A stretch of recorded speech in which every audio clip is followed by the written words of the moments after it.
Timeline: what Bolsonaro said as Brazil's coronavirus cases climbed.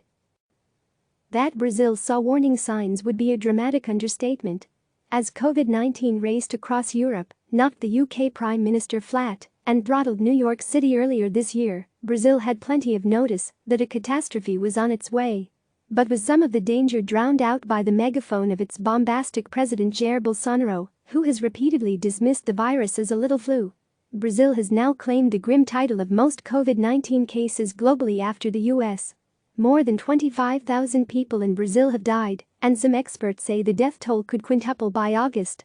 Hospitals and graveyards alike are being stretched to their limits. Around the world, citizens are asking their governments how local outbreaks spiraled out of control. But in Brazil, where the acting health minister is a military general with no health background, and the president personally attends anti-lockdown rallies, it's not clear who in the federal government might even deign to answer the question. "What do you want me to do?" Bolsonaro asked reporters last month. "I'm not a miracle worker." A handful of cases. It wasn't always this way. When the lethal virus first began to spread in China in February, Bolsonaro showed clear concern about its threat. He only grudgingly agreed to repatriate Brazilian citizens from the then epicenter, Hubei province, reportedly worrying that they would put the rest of the country at risk. Brazil's domestic saga with the virus officially began on March 5, with an announcement by the health ministry that the national scenario has changed. A total of 8 cases in São Paulo reported over 10 days had shown that the virus was no longer an import. Community spread was underway. The next week, state governors began to act to contain the spread, shutting down non-essential businesses and activities in Rio, Goiás, São Paulo and the Federal District. But their precautions raised a red flag for Bolsonaro. When you ban football and other things, you fall into hysteria. Banning this and that isn't going to contain the spread, he told CNN Brasil on March 15. We should take steps. The virus could turn into a fairly serious issue. But the economy has to function, because we can't have a wave of unemployment.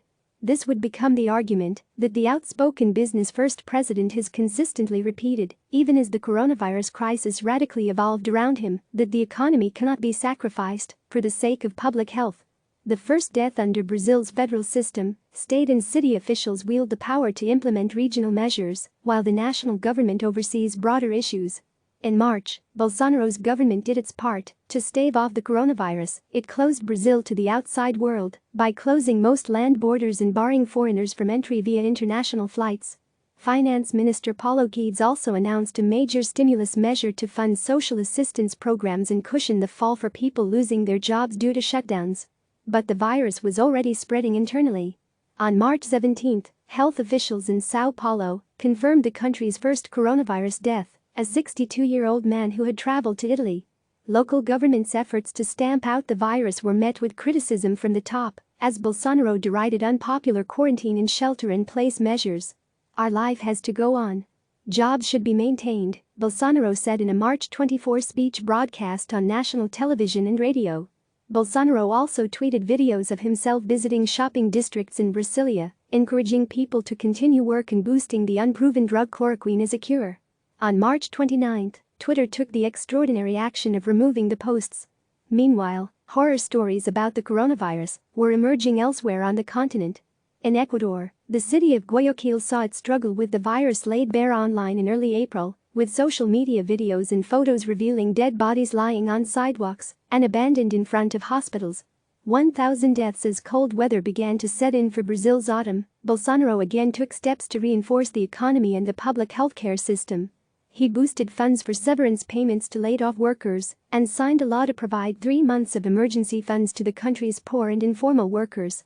The health ministry also announced that it would register 5 million healthcare professionals to relocate to the worst-hit states to bolster public healthcare systems.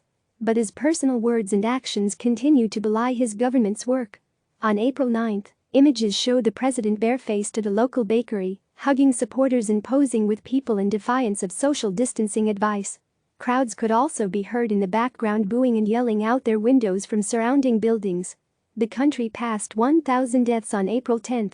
5,000 deaths. A series of challenging weeks followed for Brazil's health ministry. On April 16, after weeks of infighting and threats, Bolsonaro fired his health minister, Luiz Henrique Mandetta.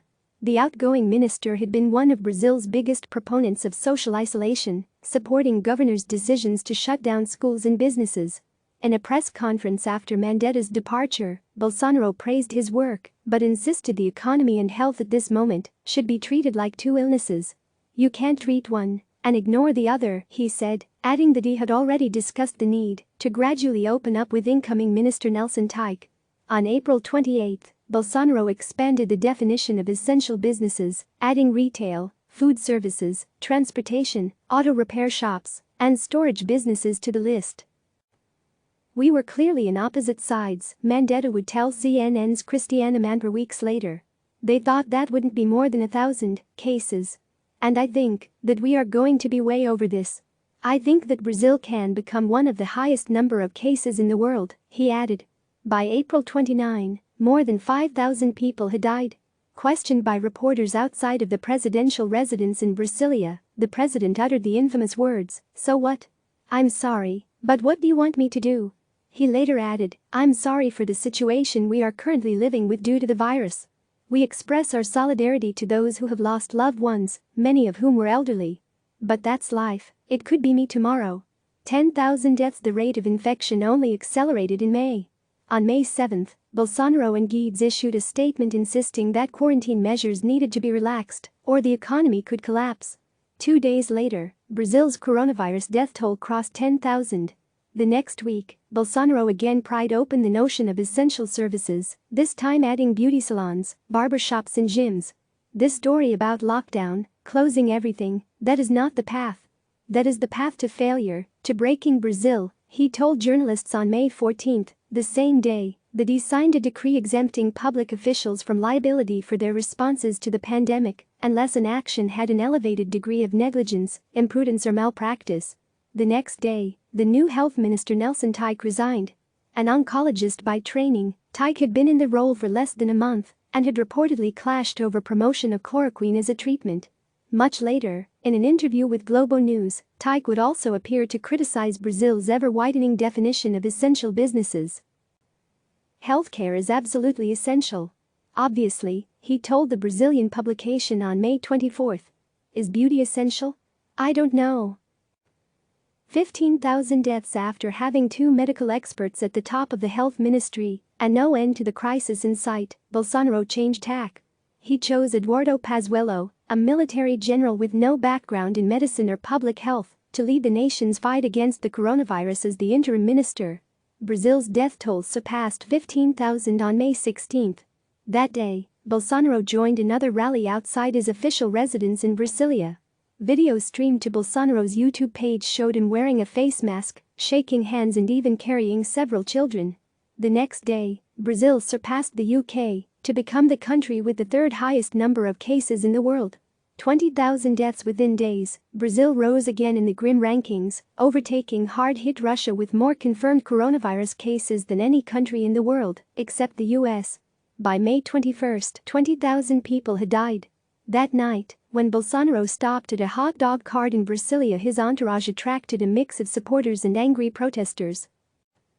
"Killer," one woman could be heard shouting in the video, captured by local media.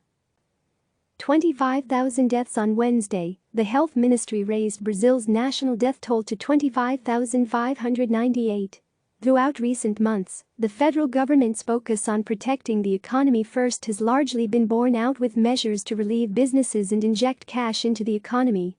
But while the health ministry has also supported state health systems, the president undermined local leaders tasked with governing behavior that spreads the virus. With the example of the president of Brazil, "Everything is more difficult for us," São Paulo Governor João Doria told CNN's Isa Soares on Tuesday. "He goes to the streets without masks. A wrong behavior and wrong indication. This is very sad for Brazil and makes everything more difficult for the governors in the states of Brazil." The populist leader's strategy seemed to have been to leave unpopular decisions to others while attempting to rake in credit from supporters to whom he plays the everyman, promoting unproven coronavirus cures and daring them to break lockdown restrictions on social media. But the citizens following his example may be putting themselves into harm's way. Tens of thousands of new cases are being diagnosed each day, yet adherence to social distancing rules appears to be waning. In São Paulo, for example, More than 60% of the population initially followed the shelter-at-home guidelines according to city officials.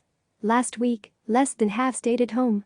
Bolsonaro has recently begun calling the fight against the virus a war, though he continues to insist that economic stagnation will hurt Brazil more than the virus itself. As the total of known cases approaches 500,000, it's not clear if any number of graves could reverse that calculus for him. Reporting by Taylor Barnes, Flora Charner, Claudia Dominguez, Helena DeMaura, Mija Ellinger, Johnny Hallam and Jennifer Hauser in Atlanta. Shasta Darlington and Nick Payton Walsh reported from Sao Paulo and Manaus. Written by Caitlin Hu in New York. Click subscribe to receive the latest news.